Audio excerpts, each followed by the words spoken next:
Hey, so what's going on, ladies and gentlemen? A womanizer of the year here, James IZ, and I'm back yet with another video. So I heard that there was some sort of headline out there. Women are embarrassed of having a boyfriend, apparently, allegedly, which is, well, quite frankly, a load of bullshit. It's just a viral headline. It's just gonna pass by. That means nothing. It literally means nothing, guys, okay? At the end of the day, we are all human beings and we all want to be with somebody, okay? We don't want to be lonely in the world, okay? Let's just keep it a band, alright? So anywho, I found more stories of women explaining why they're done with men. I will never forget the time a man proved Nose ring theory, bald head too. It's just like the stereotypes. It couldn't be more correct, okay? So take what she says with a grain of salt, fellas. Don't get mad and upset. Don't be a red pill raging in my comment section, alright, buddy? y'all right on here. When y'all say, tell a man a traumatic story, and then when y'all get into it, he's gonna throw it in your face. It's literally the same exact thing with women. You're probably the type of woman to do the same exact shit. I'm just gonna skip this fucking story. I'm not even gonna bother, because that was the dumbest. Men and women do it to each other all the fucking time. You tell them something personal that can kind of hurt you, and well, just like David and Goliath, no, Samson and Delilah, the Delilah in the situation will cut your hair, okay, and will try to knock you down a peg, okay? Have you guys seen that video of the woman who had a guy stay over, and then the next day or the next couple of days he was coming back from work and he said, No. something very similar to that happened to me. I had just moved into this new house. I was here for probably like a couple of months. I was talking to this guy. He came over and he wanted to have something to drink. Mind you guys, I have a wine cellar downstairs, so he wanted to get some wine, but there was no wine in there because I just recently moved in. I hadn't stocked the wine cellar yet. He was like, oh, do you have anything to sip on? And I was like, no, I didn't really plan on sipping on anything. I'm not a casual drinker. I'm not at home on a regular day just being like, I could go for a glass of wine. I'm like more of a social drinker. If there's an occasion or I'm trying to like romanticize my evening, I might do a glass of wine, but it's not like an everyday thing for me. I already had kind of peeped that he seemed to be a bigger drinker, much bigger drinker than I was, and it just really turned me off that he was being so adamant about this drink, right? He said, let's go to the liquor store real quick. And I was like, no, I was comfortable, you guys. I was probably wearing pajamas or a robe or something. This was like later at night. So I was like, no. And he was like, well, can I just take the car and go to the liquor store? I'll be right back. The car? You mean my Porsche that's parked in the garage? The car? I'm so confused. Are you with a bum or something? I mean, you have a Porsche, seem to be doing very well for yourself if like your closet looks like this. Yeah, are you dealing with a bum or something that doesn't have his own car or some shit? Y'all gagged. I said, no, are you insane? And he was like, oh, I'll just be real quick. I'll be right back. He was trying to make it seem normal to me so that I would go for it. Are you insane? Like, they start to overthink and overanalyze phrases and words that you say. I'm just, okay, dude, like, I don't even know what's going on. The car, yes, bitch, the fucking car. Let me drive your Porsche. That's why I'm fucking here. I want to take your Porsche out, go down to the liquor store, and drink and drive that bitch. The fuck are we talking about? Next story. My ex-boyfriend proposed to me and had a fiance back home. Let's get into it. My ex-boyfriend proposed to me and I was already engaged to a girl back home. Why are you even on here? Like, you're the terrible person here in the fucking story. Shut up, bitch. And then, of course, this is the chick that talks the fucking most. Okay, that's crazy. Ah, there it is. There it is. Nose ring theory. I knew it. We can move on now. Let me tell you, well, I'm done. I'm done with the dating pool. I tried it once, and I'm not doing it. It's about time that you become a lesbian, huh? I went on a couple dates with this guy. Very fresh. New dates. The dates are all during the week sometimes, sporadically. Communication's very spotty. To the point we did have a conversation about that. And about intentions. He canceled one of our dates, our scheduled dates, to help a friend. This friend, it's a girl, of course. Friend's a girl, friend has kids. Okay? Help something happen, husband's out of the country. This was last weekend. Cool. I'm like, oh, okay, cool. Hope everything works out.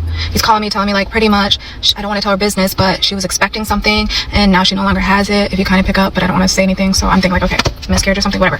Let it go. This weekend, same shit.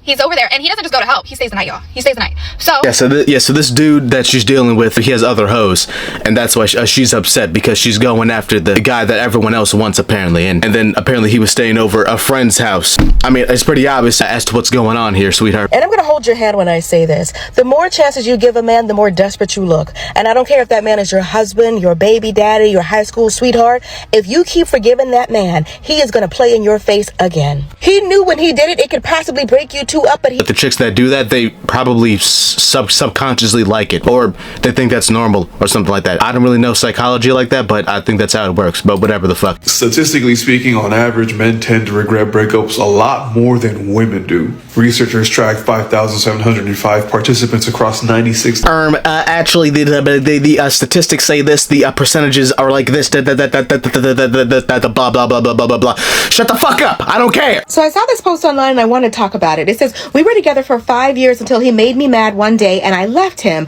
We both dated other people for 2 years. Then we realized that we were soulmates who just needed better communication, and now we're back together and planning our next chapter. After being together for 5 years and then he pisses you off one time and then you just leave him. I mean, clearly she just wanted to date other people. Just didn't want to tell him straight up, and so just to make up excuses just to leave, and then couldn't find any better, and then they came back together. Whatever the fuck. I don't really know. That's kind of just messy right there. I don't know what else to say. Everybody keep asking where's my man at, and it's not like I'm opposed to dating. It's just when I do date, these men are crazy. It's probably you. I know at some point in time I will probably end up getting the same questions. Oh yeah, so where's your girlfriend at? Nothing outside of me. It's literally on me. I know that for a fact, and I will wear it on my chest, right? I'm not where I want to be in life, so I'm just not gonna have a relationship, straight up. Like, that's just what I'm gonna say from now on. Just say that you want to have your fun by yourself, okay? Don't just blame other people. Okay, back in March, I started dating this guy. He's been in my DMs forever, like years, and that's a red flag number one. Okay, yeah. You know what, she has a point. Being in a chick's DMs for years and then she finally throws you the chance, like, what the fuck? Like, why would you ever waste your time? Dude, oh my, we are dealing with some holy shit, bro. It's just in your DM for a while. Just keep ignoring him, okay? Because once you give him a shot, he's gonna embarrass you.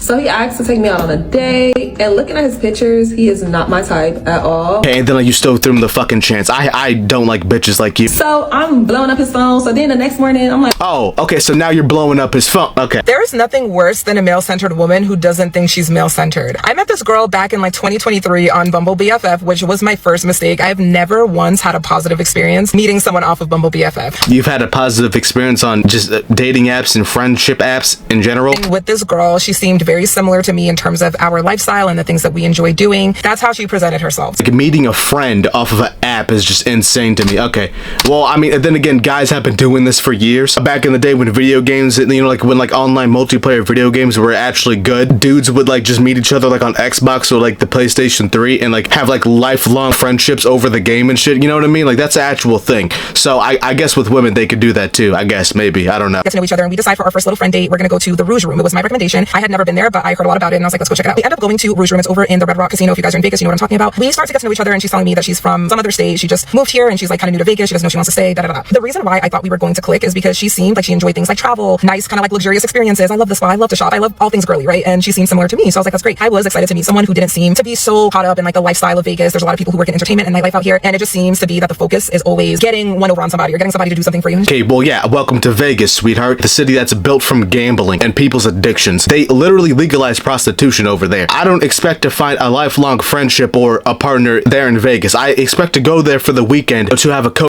and gambling bender. That's all that you should do in Vegas, to be honest with you. Never live there. Story time about how a guy I was dating was playing in my face and I got the iPad out for receipts. Okay, backstory. This guy and I have known each other in person because we went to college together, and he would always see me on campus. He was a year above me. Okay, he would always see me on campus. We had each other on Instagram, and he has allegedly asked me out on a couple of dates, and I dubbed every single one of them according to him. I personally don't remember this, but when I was in college, I used to focus. So he's basically always hitting me up and nothing came out of it. Anyway, fast forward to, I think last month, he started hitting me up again because, as you guys know, it never ends well. Whenever the dude is always constantly blowing up her phone and she just ignores him, and then she finally gives him a chance. This shit just never ends well. You should already know that too by now. I don't have to go through this entire story time now. Dude, I already know that it's gonna be a shit show aftermath, and this is like the end of the video right here. Anyways, the name is James IZ, and of course, I mean, if you enjoyed this video somehow, go ahead and leave a like, comment, share, subscribe, please, and thank you. I'll see you later.